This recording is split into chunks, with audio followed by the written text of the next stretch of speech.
9, 8, 7, 6, 5, 4, 3, 2, 1. Assalamualaikum. Bertemu kembali dengan video pembelajaran kita hari ini. Jangan lupa like dan subscribe-nya. Terima kasih. Hai, Assalamualaikum. Kita akan melanjutkan materi kita pada materi metabolisme part 1 tentang enzim. Sekarang kita akan bahas part 2 tentang katabolisme. Kompetensi dasar masih sama dengan materi tentang enzim, yaitu menjelaskan proses metabolisme sebagai reaksi enzimatis dalam makhluk hidup. Tujuan pembelajaran: yang pertama, siswa dapat menjelaskan proses respirasi aerob. Yang kedua, siswa dapat menjelaskan senyawa yang dibutuhkan dan dihasilkan pada proses respirasi aerob. Yang ketiga, siswa dapat menjelaskan proses respirasi anaerob. Yang keempat, siswa dapat membedakan respirasi aerob dan anaerob. Yang kelima, siswa dapat menjelaskan keterkaitan metabolisme karbohidrat, lemak, dan protein. Baiklah, kita akan membahas tentang katabolisme. Katabolisme adalah reaksi pemecahan atau penguraian zat kompleks menjadi zat sederhana, seperti pada contoh di gambar, bahwa katabolisme itu terdiri dari senyawa yang kompleks, terlihat dari senyawa yang masih berikatan antara molekul yang satu dengan molekul yang lain. Kemudian akan dipecah menjadi molekul-molekul yang kecil, di mana pada reaksi katabolisme itu menghasilkan energi. Contoh dari katabolisme yaitu respirasi aerob pada saat kita bernapas dan fermentasi. Biasanya fermentasi tidak melibatkan adanya oksigen. Pada saat kita bernapas itu bisa menghasilkan panas. Jadi bisa kita buktikan pada saat bernapas udara yang kita keluarkan itu berasa hangat. Itulah contoh dari katabolisme. Respirasi aerob terjadi di dalam mitokondria, membutuhkan oksigen dan menghasilkan energi dalam jumlah yang lebih banyak daripada respirasi anaerob. Kalau kita mengingat kelas 11 tentang organel-organel sel, salah satunya mitokondria, di mana mitokondria sering disebut dengan the powerhouse atau rumah yang memiliki kekuatan, di mana kekuatan tadi itu energi yang diperoleh dari respirasi sel. Perhatikan, respirasi aerob terbagi menjadi beberapa tahap, yaitu 1. Tahap glikolisis. Glikolisis adalah proses pemecahan glukosa menjadi 2 asam pirufat. Terlihat dari gambar bahwa glukosa yang memiliki atom C6 akan dipecah menjadi fruktosa 1,6 bifosfat dengan menggunakan 2 ATP yang diperoleh dari sitoplasma. Fruktosa 1,6 bifosfat akan dipecah menjadi 2 fosfoglyceraldehyde. Ada akseptor elektron NAD+, butuh hidrogen, diberi hidrogen, kemudian terbentuklah 1,3 bifosfoglyceraldehyde. Kemudian ada ADP, butuh fosfat, lepas fosfatnya 1, terbentuklah ATP, kemudian terbentuk 3 fosfoglycerat. 3 fosfoglycerat akan terbentuk 2 fosfoglycerat. 2 fosfoglycerat akan melepaskan air membentuk fosfoenol pirufat. Fosfoenol pirufat akan melepaskan fosfat membentuk ATP dan terbentuklah asam pirufat. Mari kita simpulkan dari proses glikolisis. Hasil dari glikolisis yang pertama 2 asam pirufat, kemudian yang kedua itu 2 ATP. Dari gambar terlihat ada 4 ATP, Kenapa di situ ada 2 ATP, tidak 4 ATP? Pada awal siklus 1 sampai yang keempat, tahap 1 sampai keempat, glukosa dipecah menjadi fruktosa 1,6 bifosfat membutuhkan ATP yang berasal dari sitoplasma. Pada saat meminjam 2 ATP dari sitoplasma, maka 4 ATP yang dihasilkan dari fosfoglyceraldehyde sampai asam pirufat harus berkurang 2 untuk membayar pada sitoplasma. Kemudian hasil yang selanjutnya yaitu 2 NADH yang diperoleh dari fosfoglyceraldehyde membentuk 1,3 bifosfoglycerat. Selanjutnya yang kedua, dekarboksilasi oksidatif. Dekarboksilasi oksidatif sering disebut dengan reaksi antara. Dekarboksilasi oksidatif adalah perubahan asam pirufat menjadi asetil-CoA atau asetil koenzim A yang terjadi di matriks mitokondria. Pada beberapa buku, dekarboksilasi oksidatif dimasukkan ke siklus Krebs karena memang pada saat dekarboksilasi oksidatif itu sama terjadi di matriks mitokondria dan sudah melibatkan adanya oksigen di situ. 2 asam pirufat hasil dari proses glikolisis akan berikatan dengan koenzim A, kemudian asam pirufat melepaskan 1 atom C yang akan terbentuk menjadi CO2, terbentuklah asetil-CoA, di mana pada saat pembentukan asetil-CoA ada akseptor NAD+, butuh hidrogen, dikasih hidrogen, terbentuklah NADH. Begitulah proses dekarboksilasi oksidatif, sehingga hasil dari dekarboksilasi oksidatif yaitu 2 asetil-CoA, 2 NADH, dan 2 CO2. Pada gambar itu digambarkan satu saja, 1 dikali 2, maka hasilnya 2 karena pada saat glikolisis itu dihasilkan 2 asam pirufat. Tahap yang ketiga yaitu siklus Krebs yang terjadi di matriks mitokondria. Perhatikan gambar. Pada dekarboksilasi oksidatif dihasilkan 2 asetil-CoA, di mana asetil-CoA memiliki atom C2. Oksaloasetat memiliki atom C4. Asetil-CoA melepaskan koenzim A ke udara, kemudian berikatan dengan oksaloasetat membentuk asam sitrat yang memiliki atom C6 buah. Asam sitrat akan melepaskan air dan mengikat air membentuk isositrat. Isositrat akan melepaskan atom C ke udara, kemudian ada akseptor NAD+, butuh hidrogen, diberi hidrogen, membentuk NADH, terbentuklah alpha-ketoglutarat. Lalu alpha-ketoglutarat melepaskan atom C-nya ke udara, kemudian ada akseptor NAD+, butuh hidrogen, diberi hidrogen, terbentuklah NADH. Lalu terbentuk suksinil-CoA, ada mengikat CoA ya. Pada suksinil-CoA atom C tinggal 4 karena lepas 2 pada isositrat dan alpha-ketoglutarat.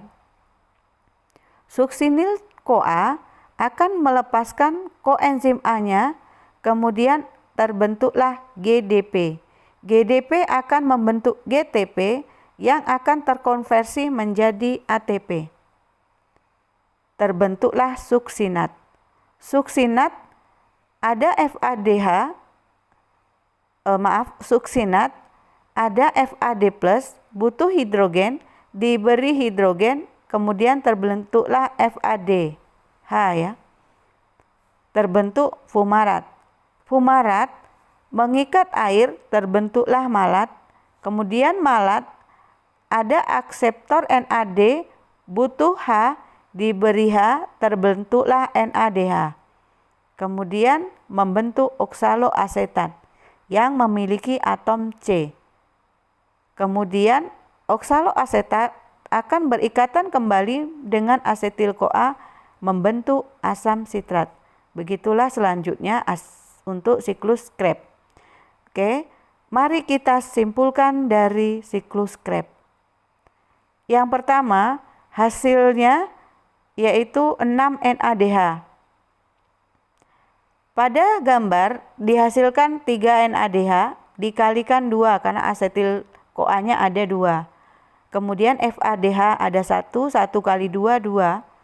CO-nya ada 2, 2 dikali 2, 4. Kemudian ATP-nya ada 1 dikali 2, 2.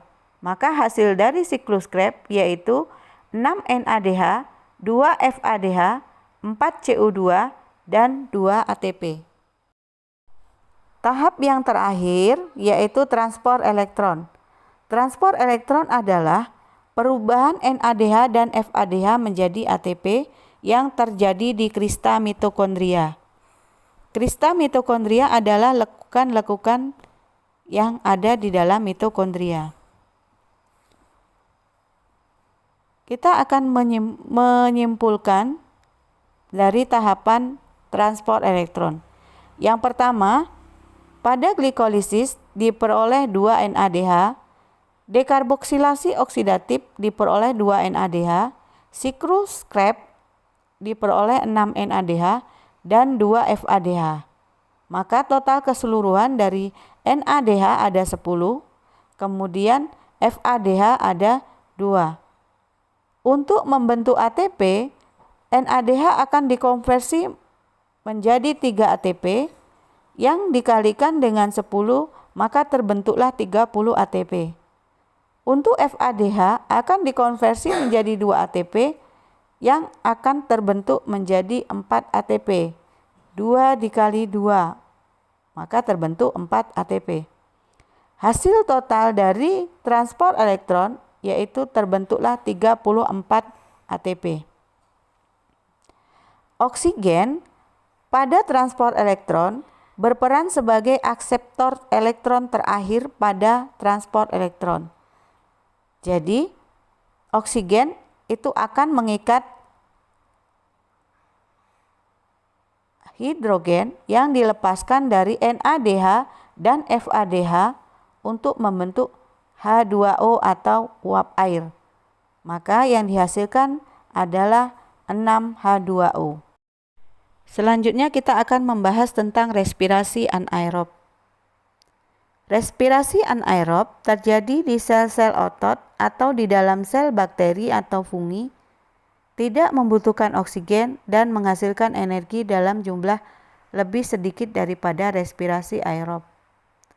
Fermentasi alkohol, contohnya bakteri atau fungi yang ada di dalam kehidupan sehari-hari yang sering kita lihat yaitu pembuatan tape, di mana tape itu melibatkan fungi yang namanya Saccharomyces cerevisiae, atau pembuatan donat atau roti goreng begitu.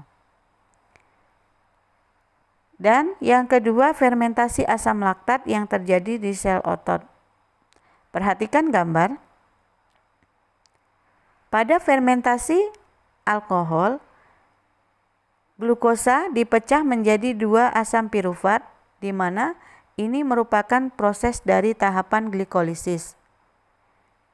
Kedua fermentasi ini melalui fase glikolisis, pemecahan glukosa 6C menjadi 2 asam pirufat yang memiliki 3C. Pada alkohol, 2 asam pirufat akan dipecah menjadi 2 CO2 dan 2 asetildehid, di mana karbon C akan terlepas menjadi CO2 ke udara dan terbentuklah asetildehid. Asetildehid membutuhkan hidrogen untuk membentuk 2 etanol. Maka terbentuklah 2C2H5OH plus 2 CO2 plus 2 ATP. Untuk fermentasi asam laktat, setelah terbentuk 2 asam pirufat, dia akan membutuhkan hidrogen untuk membentuk asam laktat. Jadi, atom C-nya tetap 3 dan 2C3H5OH plus 2 ATP. NADH-nya akan habis karena pada saat pembentukan 2 asam pirufat dan 2 asam laktat membutuhkan hidrogen. Jadi bedanya pada fermentasi alkohol dan fermentasi asam laktat terletak pada karbon C-nya. Selanjutnya, perbedaan respirasi aerob dan anaerob, di mana dari definisinya, respirasi aerob, respirasi katabolisme yang membutuhkan adanya oksigen, sementara anaerob tidak membutuhkan adanya oksigen. Kemudian sel yang digunakan untuk respirasi aerob melibatkan hampir semua sel, sementara respirasi anaerob tidak melibatkan semua sel, hanya sel darah merah atau sel otot saja, atau prokariota. Selanjutnya menghasilkan asam laktat. Kalau respirasi aerob tidak menghasilkan, kalau respirasi anaerob itu menghasilkan asam laktat. Selain asam laktat juga menghasilkan alkohol juga. Untuk produk atau hasil akhir, respirasi aerob produknya berupa karbon dioksida atau CO2, air atau H2O, dan energi atau ATP. Sementara respirasi anaerob itu CO2 atau karbon dioksida, asam laktat atau etanol, dan energi atau ATP. Untuk tahapan pada respirasi aerob itu lebih panjang dibandingkan anaerob. Kalau yang respirasi aerob itu melalui 4 tahapan tadi ya, glikolisis, dekarboksilasi oksidatif, siklus Krebs, dan rantai transport elektron. Sementara respirasi anaerob itu hanya glikolisis dan fermentasi saja. Kemudian jumlah energi. Jumlah energi kalau respirasi aerob itu 36 ATP atau 2900 kilojoule. Respirasi anaerob itu 2 ATP atau 120 kilojoule. Selanjutnya kita akan membahas tentang keterkaitan metabolisme karbohidrat, lemak, dan protein. Untuk karbohidrat, tidak akan Ibu bahas secara detail lagi karena sudah kita bahas pada respirasi aerob.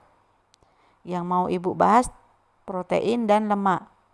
Protein akan diserap tubuh kita dalam bentuk asam amino, di mana asam amino akan membentuk komponen yang lebih sederhana lagi, membentuk asam ketoglutarat yang akan memasuki tahapan glikolisis. Kemudian ada yang masuk ke tahapan siklus Krebs.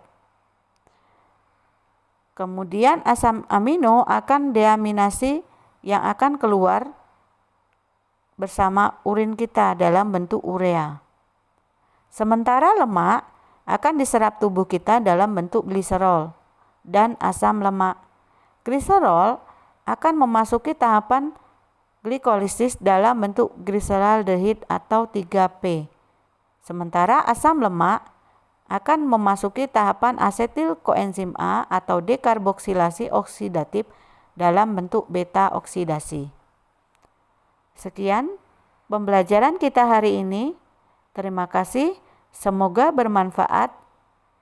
Ibu akhiri, Assalamualaikum warahmatullahi wabarakatuh.